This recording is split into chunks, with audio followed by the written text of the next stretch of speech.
শেরে বাংলা একে ফজলুল হক, শহীদ সোহরাওয়ার্দী, মৌলানা ভাসানী, মণি সিংয়ের প্রতি আমাদের বিনম্র শ্রদ্ধা।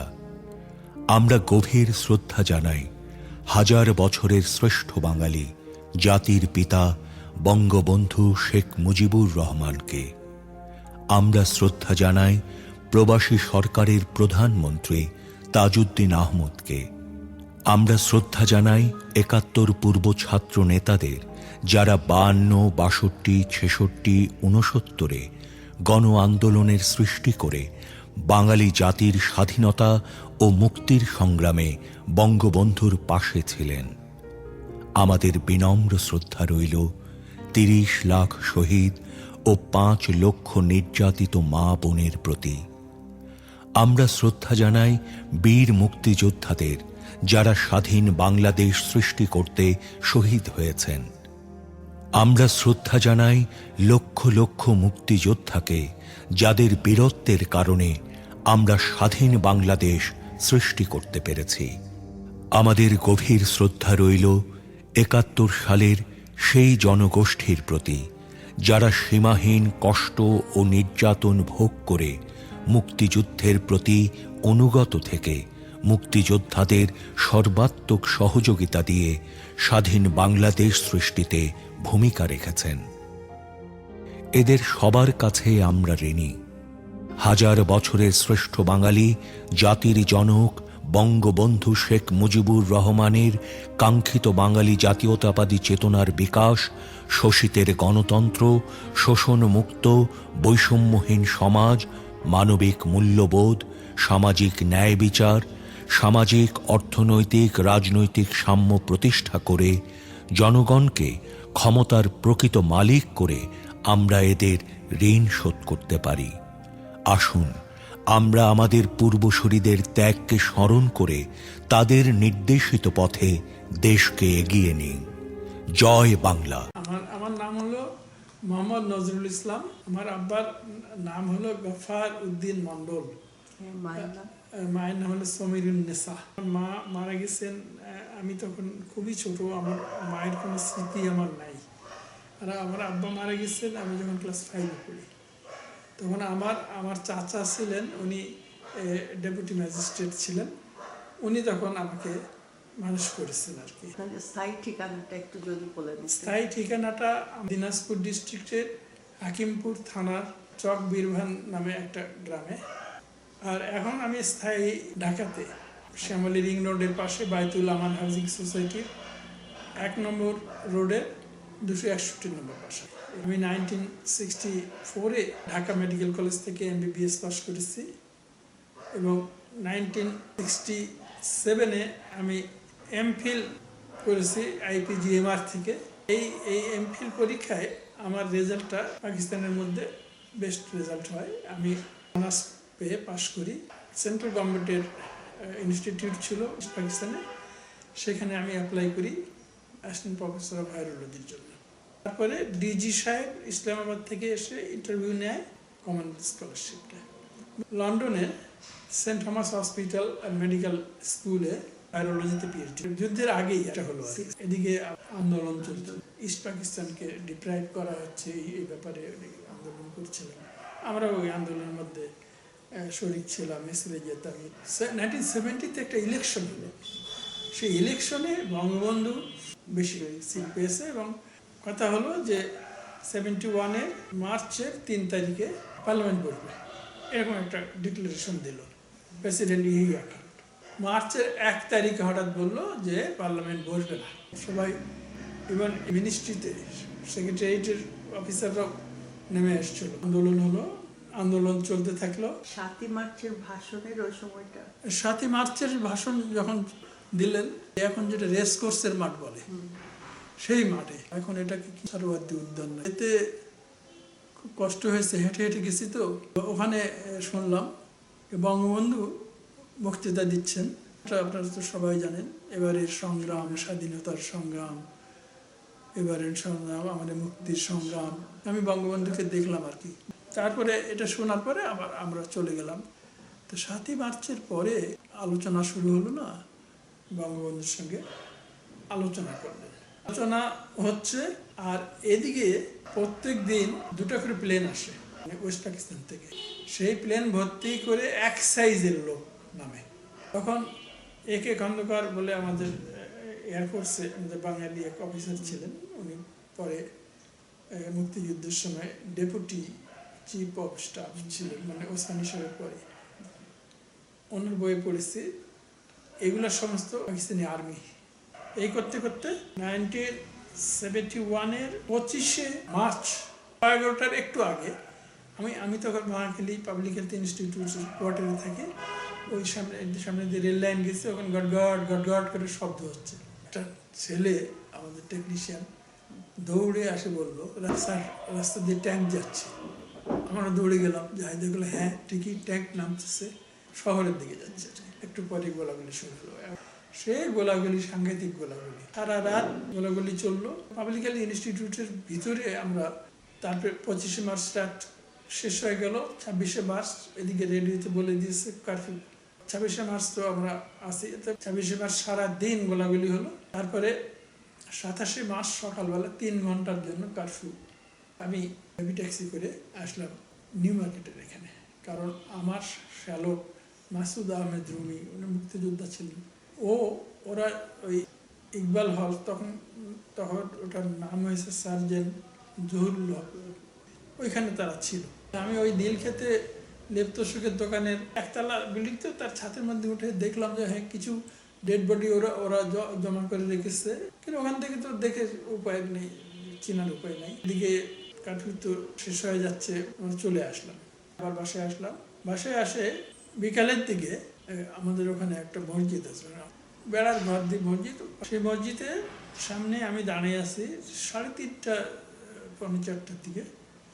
হঠাৎ আমার একটা টেকনিশিয়ান স্যার রেডিও কি বলে কান দিলাম, কান দিয়ে শুনতেছি এরকম কথাটা, এরকম এক্সাক্ট আমি বলতে পারছি না। স্বাধীন বাংলাদেশের সেনাবাহিনীর সর্বাধিনায়ক আমি মেজর জিয়া বলছি, এই ধরনের একটা। এটা শোনার সঙ্গে সঙ্গে মানে ইলেকট্রিসিটি যেরকম লাগে গায়ে করে, এরকম যে যাক শুধু মার খাচ্ছি না আমরা। মেজর জিয়া যখন বলেছেন সর্বাধিনায়ক, তার মানে রিটালিয়েট হচ্ছে। পরে অবশ্য শুনেছি এই কালুরঘাট থেকে উনি এরকম খুব রহমান সাহেবের ওই ঘটনার পরে আমরা তখন উজ্জীবিত হলাম যে এটা আনচ্যালেঞ্জড হচ্ছে না, যুদ্ধ হচ্ছে, মানে আমাদের সৈন্যরাও করছে আর কি। কিন্তু এটা যে সাধারণ মানুষ যে যুদ্ধ করছে এটা আমরা তখনও জানতাম না। 27 তারিখ গেল, প্রত্যেক দিন সন্ধ্যাবেলা কারফিউ দেয়। এখন আমাকে আমাদের রাব্বি স্যার, প্রফেসর ফজলে রাব্বি, আমাদের এই মেডিকেল কলেজের প্রফেসর, উনি আমাকে খবর পাঠালেন যে তার সঙ্গে দেখা করতে। তা আমি ওনার বাসায় গেলাম। ওনার বাসা ছিল জলপাইগুড়ি হাউস, এই যে ভিকারুন্নেসা স্কুল আছে সিদ্ধেশ্বরীতে, তার পূব পাশে দোতলায় আর কি। বলছে শোনো, তো বলছে দেখো আমাদের একটা ক্র্যাক প্ল্যাটুন আছে, ক্র্যাক প্ল্যাটুন একটা গ্রুপ অফ মুক্তিযোদ্ধা, তাদের ডাক্তার নেই। এই ক্র্যাক প্ল্যাটুনটা কাজ করছে ইয়াতে সাঁতারকুল এরিয়া মানে এখন যেখানে বাড়িধারাটা, তখন বাড়িধারা ছিল না, ওখানে বিল মতন জায়গা ছিল। তো এদের মেডিকেল সার্ভিসটা নাই, তো তুমি এটা মেডিকেল সার্ভিস দিবা, মানে দিতে পারবে কি না এগুলো কোনো কথা না, তুমি এটা মেডিকেল সার্ভিস দিবে। আমি বলছি হ্যাঁ স্যার ঠিক আছে দেবো। আমার তো খুব ইচ্ছা যে মানে এদেরকে সাহায্য করার জন্য। কারণ বলে এই শোনো, এটা খুব গোপনে করবে, কেউ যেন না জানতে পারে। দেখতেছো যে গভর্নমেন্ট পিস কমিটি করছে, তার চেয়ারম্যান করেছে, এরা সমস্ত কিন্তু জানতে পারলে সর্বনাশ হয়ে যাবে। তা আমি নিজেও বুঝতাম, তো স্যার আমাদেরকে তো বাচ্চা মনে করতো। তো এখন হচ্ছে কি আমি চলে আসলাম ওখানে। আসে তখন ক্র্যাক প্ল্যাটুনের 2-3টা ছেলে সন্ধ্যাবেলা আমার সঙ্গে দেখা করলো।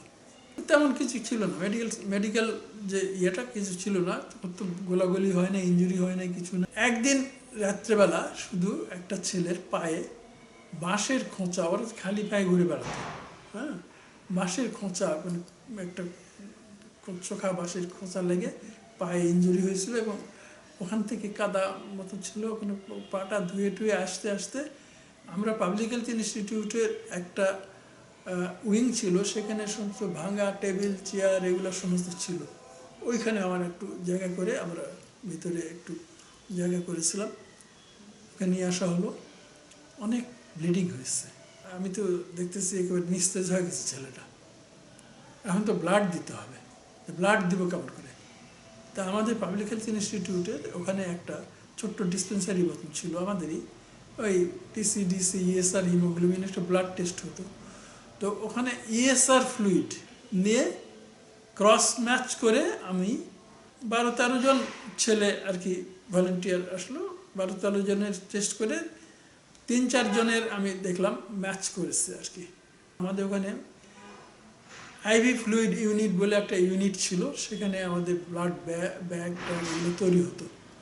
তারপরে ব্লাড ব্যাগ নিয়ে এসে ব্লাড কালেক্ট করে ওকে দিলাম, ছেলেটা বেঁচে গেছে। পরের দিন মনসুর সাহেব আমাদের ডিরেক্টর এই পাবলিক হেলথ, উনি শুনেছেন, কার কাছে শুনে আমাকে বলছে যে এরকম ব্যাপার, আর কি একটু রক্ত লাগবে তোমার? আমি যে না স্যার আর লাগবে না, ও ঠিকই আছে। আমি তো মুক্তিযুদ্ধের সঙ্গে এইভাবে আর কি ট্যাগ হয়ে গেলাম। আমাদের ওখানে একটা পিস কমিটি হলো পূব দিকে, মানে টিবি হাসপাতালের কাছাকাছি। ওইখানে রিজভি বলে এক নন বেঙ্গলি, সেও পিস কমিটির চেয়ারম্যান। আর আমাদের এখানে পিস কমিটির চেয়ারম্যান হলো নওয়াব আলী বলে, পাবলিক হেলথ ইনস্টিটিউটের একটি স্কুল ছিল, তার হেডমাস্টার। এই হেডমাস্টারের সঙ্গে আমার জানাশোনা ছিল। এই যুদ্ধ চলছে এখন, পারভিন ইস্পাহানি ম্যাডাম, উনি তো ওখানে থাকেন, school of tropical medicine public হেলথের ডিরেক্টর আবার ওই মনসুর সাহেবই। তো মনসুর সাহেব ওখানে, হঠাৎ মনসুর সাহেব বলছে যে খালেদ মোশাররফ নামে একজন মেজর, উনি মুক্তিযুদ্ধে গেছেন, তার 2 বাচ্চা, মানে 2টা মেয়ে, তারা এখন ক্যান্টনমেন্টে আছে। কেমন আছে না আছে, বাচ্চা মানুষ কীভাবে রেখেছে, উনি খুব চিন্তিত। ইস্পাহানি ম্যাডাম এটা শুনলো। ইস্পাহানি ম্যাডাম শুনে, ইস্পাহানি তো উর্দু ওরা উর্দু স্পিকিং। ইস্পাহানি ম্যাডাম সোজা ক্যান্টনমেন্টে গিয়ে উর্দু দিয়ে কথা বলে, তো ঝগড়া ঝাঁটি করে বাচ্চা নিয়ে চলে আসছে। বাচ্চা নিয়ে আসে মনসুর সাহেবের বাসায় রেখেছে। আমার টেকনিশিয়ানরা অনেকেই কিন্তু মুক্তিযোদ্ধাদের সঙ্গে জড়িত। তারপরে ড্রাইভার এরা, কারণ জিনিসপত্র নিয়ে আসা, চাদর কিনে নিয়ে আসা, তারপরে সোয়েটার কিনে নিয়ে আসা, এগুলো তো অতগুলা সোয়েটার টাকা দিচ্ছে লোকেরা, কিন্তু কিনে নিয়ে আসতে হবে, তো পিক আপ করে দিয়ে আসবে, ড্রাইভারে নিয়ে আসতে আর কি। মানে মুক্তিযুদ্ধটা একটা এই ধরনের, সবাই মিলে কিনে যুদ্ধটা হয়েছে। এটা কতগুলো যোদ্ধা যুদ্ধ করেছে, আর অন্যরা জাস্ট অনলুকার, তা না, কিন্তু সবাই ইনভলভ। এই যে একটা ঘটনা বললে, একদিন হঠাৎ দেখি পাশের যে পিস কমিটির চেয়ারম্যান রিজভি খবর শুনছে যে আমি এরকম ইনভলভ। তখন 7 জন রাইফেল আলা ওখানে শুয়ে রাইফেল তাক করে আছে। আমি ওই ঘর থেকে বের হলে আমাকে নিয়ে চলে যাবে। আমার টেকনিশিয়ানরাতে আসে, বললো স্যার এই ব্যাপার। পর্দা খুলে দেখলো, হ্যাঁ 7 জনকে রাইফেল তাক করে বসে আছে। তাহলে তো আমার মনে হলো যে নওয়াব আলী সাহেবকে ডাকেন, ও হলো আমাদের পিস কমিটির চেয়ারম্যান। নওয়াব আলী সাহেবকে আপনি খবর দেন। নওয়াব আলী সাহেব আসলো, ওই যে সে বললো হেডমাস্টার পাবলিক ইনস্টিটিউটের স্কুলে। নওয়াব আলী সাহেব আসলো, দেখবে এই তোমরা এখানে কী করছো? বলছে ওই সাহেব মুক্তি, ওকে আমরা ধরে নিয়ে যাবো। নওয়াব আলী সাহেব, ওই সাহেব মুক্তি, ওটা আমার এরিয়া, আমি দেখবো, তোমরা কেন? ওরা যেতে চায় না। তখন এর আবার 7টা রাইফেলওয়ালা আছে, ওদেরকে ডাকো, মারামারি হোক। তখন এরা চলে গেল। তারপরে থেকে আমি আর প্রকাশ্যে থাকতাম না। আমার ফ্যামিলি কিন্তু এখানে ছিল না তখন। একবার হলো কি, ডিসেম্বর মাসের 12 তারিখে একটা ঘটনা হলো। তার আগেই আমি রাব্বি স্যারকে ফোন করলাম, স্যার শুনতেছি আমাদেরকে নাকি তুলে নিয়ে যায় মালিক সাহেব মানে গভর্নর, ওখানে নিয়ে যাবে, তারপরে ওখানে গুলি করে মেরে ফেলবে। এর মধ্যে আমার শ্বশুর আবার ফ্যামিলি নিয়ে চলে আসছে। তখন আমার মেয়ে, আমার ওয়াইফ আবার আমাদের বাসায় ছিল। স্যার বলছে, দেখো আমি তোমার জন্য একটা বাসা ঠিক করে রাখছি, আমার জলপাইগুড়ি হাউসের উত্তর পাশে গলির মধ্যে, তুমি ওখানে চলে আসো। তা আমি আমার মেয়েকে কোলে নিয়ে, আমার ওয়াইফকে নিয়ে শামসুদ্দিন ড্রাইভার পিক আপ নিয়ে আসলো একটু বিকালের দিকে, সন্ধ্যাবেলার পরে কারফিউ দেয়। শামসুদ্দিন ড্রাইভার আসছে এই বাসায় আমাকে নিয়ে, বলছে স্যার ইসাহাককে দেখলাম। ইসাহাক হলো ওখানকার একটা বিহারি রাজাকার আর কি। গাড়ির আয়নাতে দেখলাম মোটর সাইকেল নিয়ে আমাদের গাড়ি ফলো করছে সে, অর্থাৎ আপনি যে বাসায় গেলেন ও কিন্তু দেখে গেল, আপনি রাত্রে এখানে থাকবেন না। খুব চিন্তিত হলাম। আমি ওখানে আমার মেয়েকে ওয়াইফকে নিয়ে আমরা ওই বাসায় নামলাম। সন্ধ্যা হলো, কারফিউ দিয়ে দিল।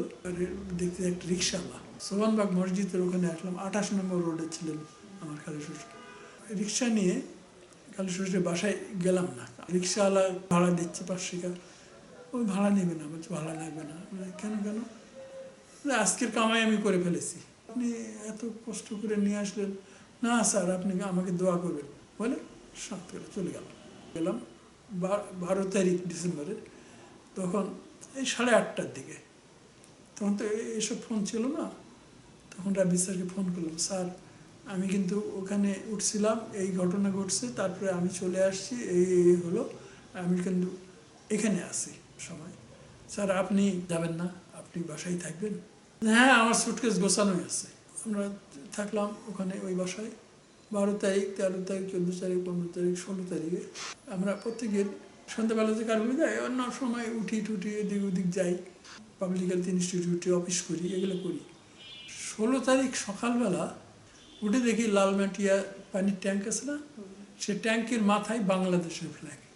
রেডিও BBC স্বাধীন বাংলা বেতার শুনতে পারে। ওরা বলছে যে মানে হয়ে গেছে, যোদ্ধারা একেবারে ঢাকার কাছাকাছি পড়ছে। ঢাকা, এটা 16 ডিসেম্বর। সব লোক তো রাস্তায় নেমে গেছে। আমরা 28 নম্বর রোড আছে না ধানমন্ডি, ওখান থেকে মিরপুর রোডের মুখে ওখানে দাঁড়াইছি। আমি দাঁড়াইছি, আমার পাশে আদিলুজ্জামান বলে আরেক ডাক্তার, আমার 1 বছর সিনিয়র। সে পরে ওই চেস্ট হাসপাতালের ডিরেক্টর হয়েছিল, তো সে দাঁড়াইছে। পিক আপে করে সমস্ত বিহারিরা মিরপুরে যাচ্ছে। মিরপুরে তখন ফল করেনি, যেটা ফট করে একটা গুলি করলো। একটা গুলি আদিলুজ্জামানের পেটের মধ্যে লেগে গেল, পেট চাপে নিচে পড়ে গেল রক্ত। আমি তাড়াতাড়ি ধরে ওকে রিক্সা নিয়ে ঢাকা মেডিকেল কলেজে আসলাম। পেটের ওটা দেখলাম যে ওটা চামড়াটার রিয়েলি হয়েছে, ড্যামেজ হয়েছে, কিন্তু ভিতরে গুলিটা ঢোকে নেই। ওই স্টিচ দিয়ে ঠিক হয়ে গেছে। 16 তারিখে ঢাকা মেডিকেল কলেজে আসে খবর পেলাম যে রাব্বি স্যারকে পাওয়া যাচ্ছে না। খবরে শোনা গেল 14 তারিখে ওনাকে পিক আপ করেছে। আমরা 16 তারিখে খবর পেলাম। তারপরে ওখান থেকে বাসায় ফোন করলাম যে রাব্বি স্যারকে পাওয়া যাচ্ছে না। আমার বাসার সবাই রাব্বি স্যারকে চিনত, তো আমরা একটু খোঁজার জন্য বের হলাম। আর তো খবর দেওয়ার কোনো উপায় নেই। মানে এখনকার সিচুয়েশনে বুঝবেন না যে টেলিফোন থাকলেও আরেকটা টেলিফোন না হলে আপনি কথা বলবেন কেমন করে। এদিন সারাদিন খুঁজে বাসায় আসলাম, পেলাম না। পরের দিন সারাদিন খুঁজেছি। তারপরের দিন দুপুরের আগে ওনার ডেড বডিটা পাওয়া গেল। রায়ের বাজার বদ্ধভূমি বলে এটাকে, নদীর ধারে আর কি। স্যারের ডেড বডিটা দেখলাম এখানে খাড়া খাড়া, এখানে বললো যে হার্ট নাই। মানে স্যার কার্ডিওলজিস্ট হিসেবে বিখ্যাত ছিলেন। স্যারকে যে মেরেছে ওরা, বুকটা ফেড়ে হার্টটা বের করে দিয়েছে। মানে নিষ্ঠুরতা কাকে বলে, মানলে গুলি করে মারতে পারতো। হ্যাঁ, এগুলো কিন্তু আমাদের মনে গেঁথে আছে, আমাদের মনে একটা দাগ কেটে গেছে যে স্যারকে যে এইভাবে মেরেছে। স্যারকে যারা চেনে তারা মানে কীরকম স্নেহপ্রবণ একটা মানুষ, কীরকম ভালো। আমি মুক্তিযুদ্ধের সময় একবার ওই যে রাইফেল আলারা আসামে ঘিরছিল সেই সময়, তারপরে ওই যখন পিক আপে করে সিদ্ধেশ্বরী বাসাতে যাচ্ছিলাম, তখন ওই যে শামসুদ্দিন ড্রাইভার বললো যে পিছনে ওরা আসছে, আপনাকে দেখে গেছে। সেই সময় একটা আদিলুজ্জামানের পেটে গুলি লাগলো, আমি পাশে ছিলাম। ওই গুলিটা আমার লাগছে, তো ওকে লাগছে। ওটা তিনবার আমি মৃত্যুর একেবারে কাছাকাছি চলে গেছিলাম আর কি। আরেকটা হলো যে এই পাবলিক হেলথ ইনস্টিটিউটের ভিতরে একটা উইং ছিল, সেখানে অনেক চেয়ার টেবিল ভাঙা টাঙ্গা এগুলো রাখা হতো। সেখানে ভিতরে আমরা ওরা খাওয়া দাওয়া করতে, তো রান্না হতো। রান্না মানে খাওয়ার তো কোথায় পাবেন, এই ডাল, আলু ভর্তা, হ্যাঁ, এই ধরনের খুব বেশি যে রান্না করবেন তাহলে তো একবারে সব লোকে জানিয়ে যাবে যেখানে এরা সব আছে, তো এই ধরনের। আমি মুক্তিযুদ্ধে যে জয়েন করেছিলাম তখন আইসিডিডিআরবি, তখন নাম ছিল পাক সিয়াটো কলেরা রিসার্চ ল্যাবরেটরি, তখনকার আইসিডিডিআরবি নাম পরে হয়েছে বাংলাদেশ হওয়ার পরে। তো ওখানকার ডিরেক্টর ছিলেন রবার্ট ফিলিপ। তো রবার্ট ফিলিপ চলে গেলেন কী কারণে, মানে আমেরিকানরা আবার প্রো পাকিস্তানি। তখন deputy director doctor David Hare, উনি ডিরেক্টর হয়ে গেলেন। আইসিডিডিআরবির হসপিটালের ডাক্তাররা যেখানে থাকে, ডক্টর রুম, সেখানে আমরা ডক্টর করি। কোথায় যাও, বাইরে তো যাওয়ার উপায় নেই, কারফিউ টারফিউ দেওয়া, আর ইয়াং লোক দেখলে ওরা ধরে নিয়ে যেত। আমরা এখন ওখানে আশপাশেই তো থাকি। ডক্টর ডেভিড হেয়ার তা আমাদেরকে দেখলে বলে কি, তোমরা এখানে বসে বসে কী করছো, তোমরা তো মুক্তিযুদ্ধে গেলেই। হ্যাঁ, উনি আমাদেরকে এরকম করে বলতেন আর কি। তারপরে আমি জয়েন করলাম, ওই যে এই রাব্বি স্যার আমাদেরকে নিয়ে গেল। এখন এই ছেলেগুলা সাতারকুল থেকে শেলিং করেছে। বেলুচিস্তানের একটা ছেলে আর আর্মির আমাকে বলে কি, ডাক্তার সাহেব উর্দু দিয়ে আপনি কাকে ভোট দিয়েছেন? তা আমি বলছি শেখ মুজিবুর রহমান। তো জিজ্ঞাসা করি, কেউ বলে না শেখ মুজিবুর রহমানকে ভোট দিচ্ছে, সবাই বলে যে অন্য কাকে ভোট দিচ্ছে, যে তুমি শেখ মুজিবুর রহমানকে ভোট দিচ্ছ। তখন আমি যে সর্বনাশ করছি, তো এটা ধরে নিয়ে যাবে এখন, তুমি তো খুব সাচ্চা আদমি আস। খুব হ্যান্ডশেক করলো আর কি, বললো যে ঠিক আছে ভাই। তখন ভাই বলে আমি ক্যাপ্টেন অমুক, কিছু হলে আমাকে ফোন করো, কোনো অসুবিধা যদি হয়। ফোন নাম্বারটা লিখে রাখলাম। ওটা আমি ওদের যুদ্ধের মধ্যে আমার শ্বশুরবাড়িতে এই মণিপুরি পাড়াতে আসছি।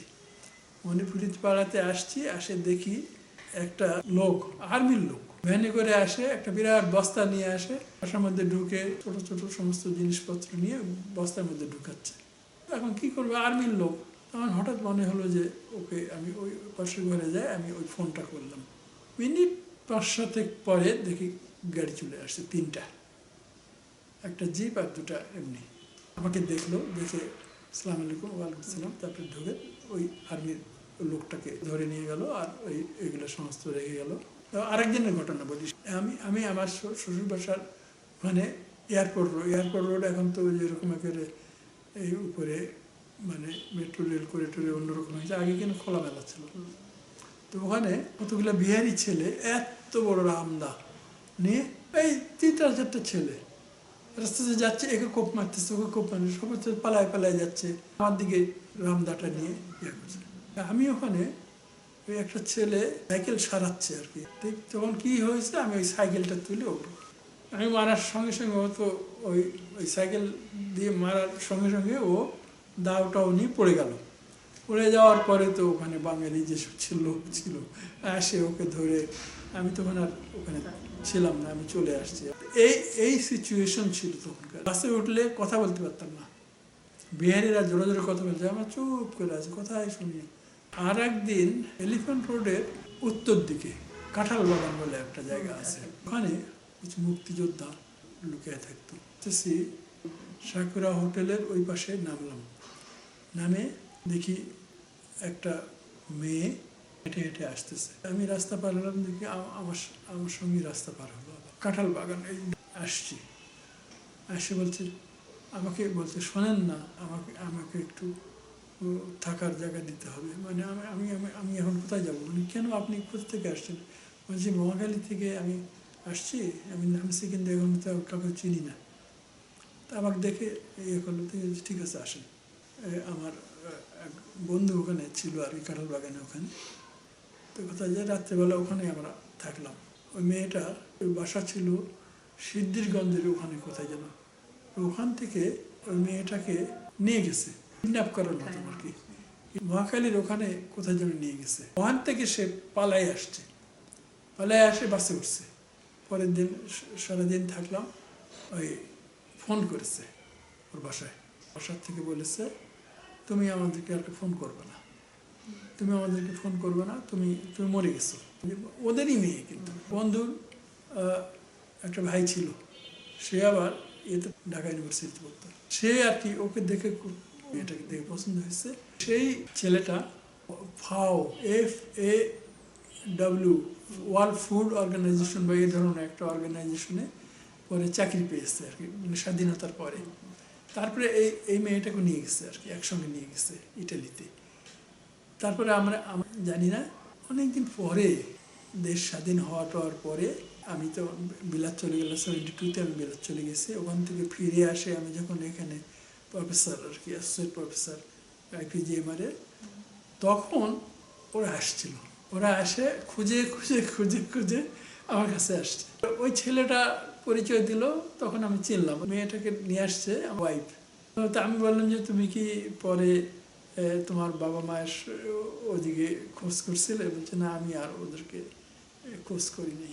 ওই যে আমাকে বলেছিল তুমি মরে গেছো, তারপরে থেকে আমি আর ওদেরকে করি নাই। এই একটা ঘটনা। মুক্তিযুদ্ধ শেষ হলো, বঙ্গবন্ধু ফিরে আসলেন। এসেই বলছে এদিকে সবাই রটাচ্ছে ইন্ডিয়ান আর্মি ইস্ট পাকিস্তান দখল করছে, এগুলা মুক্তিযুদ্ধ কিছু না, কারণ ওদের আর্মি এখনো ওখানে আছে। তো বঙ্গবন্ধু এয়ারপোর্টে নেমে ইন্দিরা গান্ধীকে কুশল বিনিময়ের পরে জিজ্ঞাসা করছে তোমার আর্মি কবে আমার বাংলাদেশ থেকে যাবে। দেখেন, এত উপকার করার পরেও মুখের সামনে বলে দেওয়া, এটা কিন্তু বিরাট, এটা ফিল করতে হবে যে কেন, তা না হলে তো লোকে বলতেছে যে এটা ইন্ডিয়ানরা এটা দখল করেছে আর কি। তো তখন ইন্দিরা গান্ধী জবাব দিয়েছিল কি জানেন? তুমি যেদিন বলবে সেদিকে চলে আসবে। 72 5th মে আমাদের ট্রান্সফার হয়ে গেল, আমাদের ইনস্টিটিউট অফ স্কুল অফ মেডিসিনটা আর কি IPGM-এর সঙ্গে অ্যামালগামেটেড হয়ে গেল। মে মাসের 15 তারিখের দিকে টেলিগ্রাম চলে আসছে, তুমি চলে আসো এই বিলাতে। তখন আমাদের পাসপোর্ট ছিল না, তো একটা A4 সাইজের পেপার, ওইটা আর কি তারপর বাহাউদ্দিন সাহেব এইরকম সই করে দিচ্ছে, ওটাই আর কি পাসপোর্ট।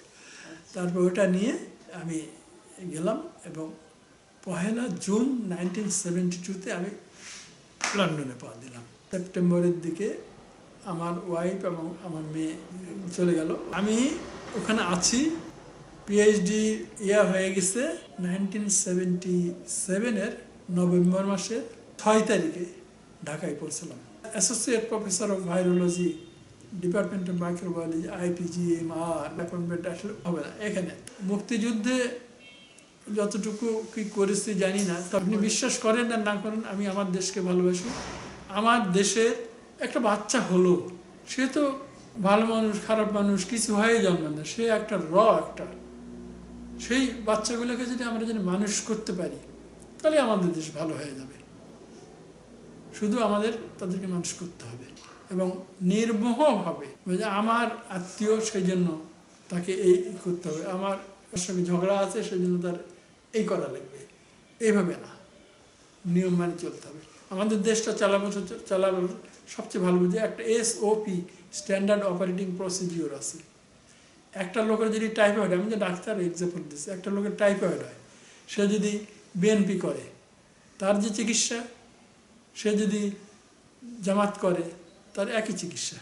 সুতরাং ওই স্ট্যান্ডার্ড অপারেটিং প্রসিডিওর অনুযায়ী আমরা চিকিৎসা করব। এই চিকিৎসার মধ্যে যদি কোনো গাফলতি থাকে আমরা কিন্তু তাকে পানিশমেন্ট দেব। প্রত্যেক দিন মনিটরিং, প্রত্যেক সপ্তাহে ইভ্যালুয়েটিং, কী করছে না হচ্ছে, তাহলে কিন্তু দেশ হবে। দেশ চালানো কঠিন না, কিন্তু পদ্ধতিটা ঠিক বের করতে হবে।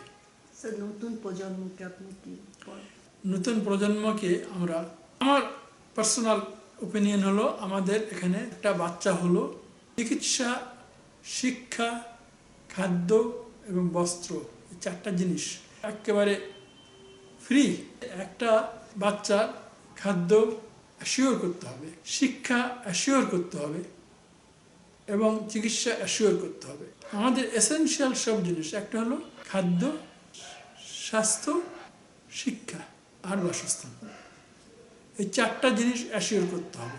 তার থেকে টাকা আসবে এই প্রশ্নটা করবেন না, এই প্রশ্নটা করলে আমার মাথা গরম হয়ে যায়।